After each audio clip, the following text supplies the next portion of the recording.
ધારાસભ્ય ઈશ્વરસિંહ પટેલના હસ્તે વન કવચ ફોરેસ્ટ વિસ્તાર જનતા માટે ખુલ્લો મૂકવામાં આવ્યો હતો। અંકલેશ્વર તાલુકાના સુરવાડી ગામ પાસે સામાજિક વનીકરણ વિભાગ અંકલેશ્વર દ્વારા 3 હેક્ટર વિસ્તારમાં વન કવચનું નિર્માણ કરવામાં આવ્યું છે, જેમાં 138 જાતના 30,000 રોપાઓનું જાપાની મિયાવાકી પદ્ધતિ દ્વારા રોપણ કરવામાં આવ્યું છે, જેને ધારાસભ્ય ઈશ્વરસિંહ પટેલના હસ્તે ખુલ્લું મૂકવામાં આવ્યો હતો। ઉનાળામાં હિલ સ્ટેશનમાં કુદરતી આહલાદતા મેળવવા રૂપિયા ખર્ચી દૂર સુધી જવાના બદલે અંકલેશ્વરમાં જ અનુભવ કરાવતા વન કવચ ફોરેસ્ટ એરિયાને એક પિકનિક પોઈન્ટ તરીકે વિકસાવવામાં આવ્યો છે, જેમાં શાળાના બાળકો અભ્યાસલક્ષી વૃક્ષોની માહિતી પણ મેળવી શકે અને પ્રત્યક્ષ શિક્ષણ પણ હળવા વાતાવરણમાં મેળવી શકે એ પ્રમાણે વિકસાવવામાં આવ્યું છે। તો આમ જનતાને કુદરતના સાનિધ્ય સમીપ લઈ જવા માટે અનેક આકર્ષણ પણ ઊભા કરવામાં આવ્યા છે। આ વન કવચમાં રમણીય સહેલાણીઓ સ્થળ, children park, oxygen walking park, selfie point અને તળાવનું નિર્માણ કરવામાં આવ્યું છે। ગુજરાત સ્થાપના દિન નિમિત્તે અંકલેશ્વરના ધારાસભ્ય ઈશ્વરસિંહ પટેલના હસ્તે વન કવચ ક્ષેત્રનું લોકાર્પણ કરવામાં આવ્યું હતું। આ લોકાર્પણ પ્રસંગે નાયબ વન સંરક્ષક ભરૂચના ઉર્વશી પ્રજાપતિ, મદદનીશ વન સંરક્ષક વિજય ચૌધરી, અંકલેશ્વરના મામલતદાર કરણસિંહ રાજપૂત, અંકલેશ્વરના આરએફઓ ડીવી ડામોર, તાલુકા પંચાયતના સભ્ય અનિલ પટેલ, ભરૂચ જિલ્લા પંચાયતના સભ્ય ભરત પટેલ, સુરવાડી ગામના સરપંચ યોગિતાબેન દેવધરા સહિત તાલુકા પંચાયતના સભ્યો, સામાજિક વનીકરણ વિભાગના કર્મચારીઓ અને ગ્રામજનો ઉપસ્થિત રહ્યા હતા। 138 જાતના અલગ અલગ પ્રકારના દરેક ઝાડોનું અહીંયા જંગલ નિર્માણ થયું છે।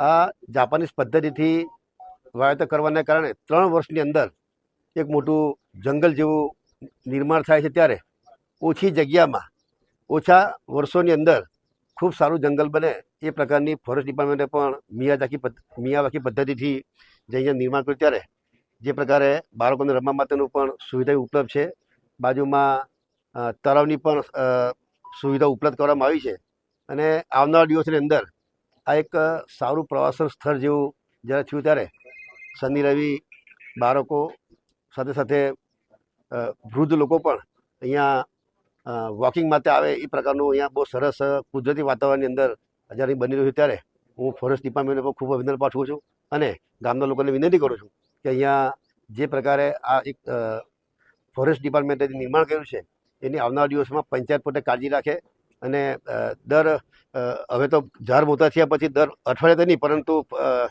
15 દિવસે, મહિને, 2 મહિને પણ જો પાણી પવાય તો આ ઝાડ જલ્દી ડેવલપ થાય અને જલ્દી મોટા થાય। ત્યારે આ એક જે કન્સેપ્ટ જે છે કે પર્યાવરણ બચાવવા માટેની, ત્યારે આ એક કન્સેપ્ટ ખૂબ સારો કન્સેપ્ટ થયો છે અને ફોરેસ્ટ ડિપાર્ટમેન્ટ હવે દરેક જગ્યાએ આ મિયાવાકી પદ્ધતિથી જે વાવેતર કરીએ છીએ ત્યારે ખૂબ સુંદર बाबत कही सकाई। हर पेरेंट्स ये सोचते हैं कि उनके बच्चे को बेहतरीन फ्यूचर मिले, लेकिन उसके लिए proper education from the best school बहुत ही ज्यादा जरूरी है। तो अभी आपके बच्चों को बेस्ट बनाने के लिए भरूच में है Gayatri school. Advance technology in education, different sports activities, competition for students growth, celebration of different festival and national days and best education है यहाँ पर। यहाँ योगा, म्यूजिक, कराटे जैसे डिफरेंट एक्टिविटीज भी करवाई जाती हैं, जिससे स्टूडेंट्स के फिजिकल ग्रोथ और मेंटल ग्रोथ दोनों बढ़ते हैं।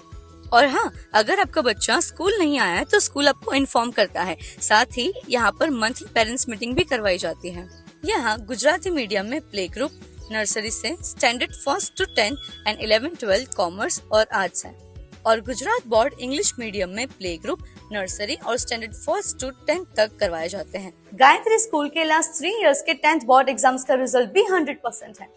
स्टैंडर्ड 10, 11, 12 के स्टूडेंट्स के लिए फ्री वेकेशन बैच, और वो भी 21 साल के एक्सपीरियंस टीचर के पास से अटेंड जरूर करना। तो आज ही विजिट करें गायत्री स्कूल और अपने बच्चों का फ्यूचर ब्राइट बनाएं। तो आज ही कांटेक्ट करिए ऑन 9099608272 पर, और एड्रेस है श्रीरंग सृष्टि सोसाइटी, तवरा शुक्ल तीर्थ रोड, तवरा।